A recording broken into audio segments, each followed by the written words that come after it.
नमस्कार ओडिशा। आसंतु शुणिबा तुलना भाग द्वितीय।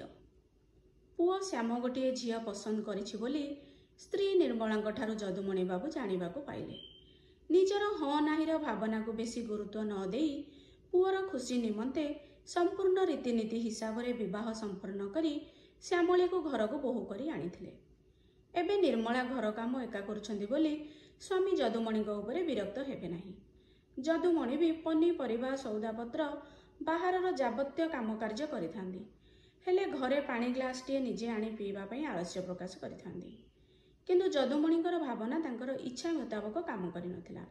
श्यामली चाकरिया बोहू थिबारु बाहाघरर 15टा दिन परे नुआ बोहूर साज श्रृंगार को घरर चारिकांध भिତରେ रखी कॉलेज पढ़ा झीलटे भली बेकरे आई कार्ड पकाई स्कूटी चढ़ी ऑफिस जीवा आरंभ करिथिला। घरे नुआ बोहूर उपस्थिति कौन बा जना पड़िबो। निर्मला जेउ एका को से एका। जदुमणि बाबू तो खुशी गप करिया पई पाखरे रहुथिबा निज बंधुक घर को सप्ताह 2-3 थर चली जाती। बंधुक बहुटी भारी भल झीलटीए, सदा मुंडरे तार लुगा, गला माने मौसा बोली डाकी ओळगीटीए करी भल मंद पचारि चा कपे आनी देई थाए। आज सावित्री व्रत बोली आग्रह थाली रे भोग सबु आनी देइथिला। रजरे घरे पोड़पिठा तैयारी करी सबु वर्ष निर्मला पई पठाई थाए। हेले निज बोहू श्यामली सावित्री हेउ बा रज सकाळु स्कूटी चढ़ी ऑफिस चली जाए। नुआ बोहूटीए जेतेबेले एबे केते प्रकारर पूजा व्रत पिठापणा मान सबु घरे हुअंता। नुआ बोहूर काच पाउंजीर रुणुझुणु शब्दरे घर पूरी उठंता।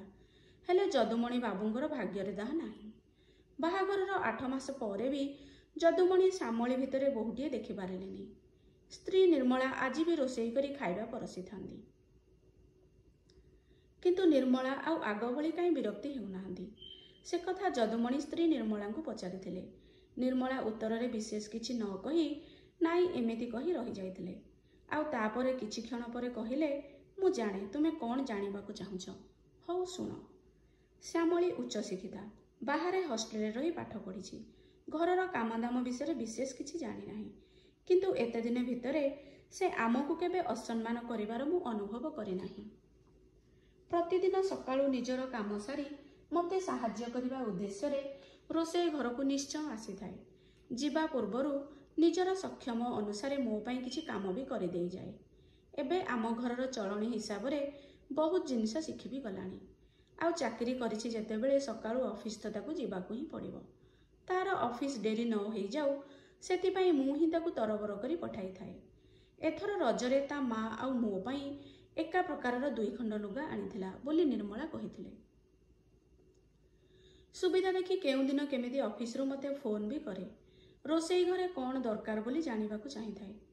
घर को फेरिबा समय रे अनेक थर मु ता आखिरे संकोच भाव देखिछि। आम घरे ताकू सहज अनुभव करेबा सासु ससुर हिसाब रे आम काम, तापरे से तार कर्तव्य निश्चय करिबो। श्यामली भल झीलटीए, ता भितरे मु सबुबेले मोर झील को देखे। ताकू स्कूटी चढ़ी ऑफिस जीवार देखी मते भारी भल लागे। हाँ, तार कौन दरकार हेले मते जणाई थाए।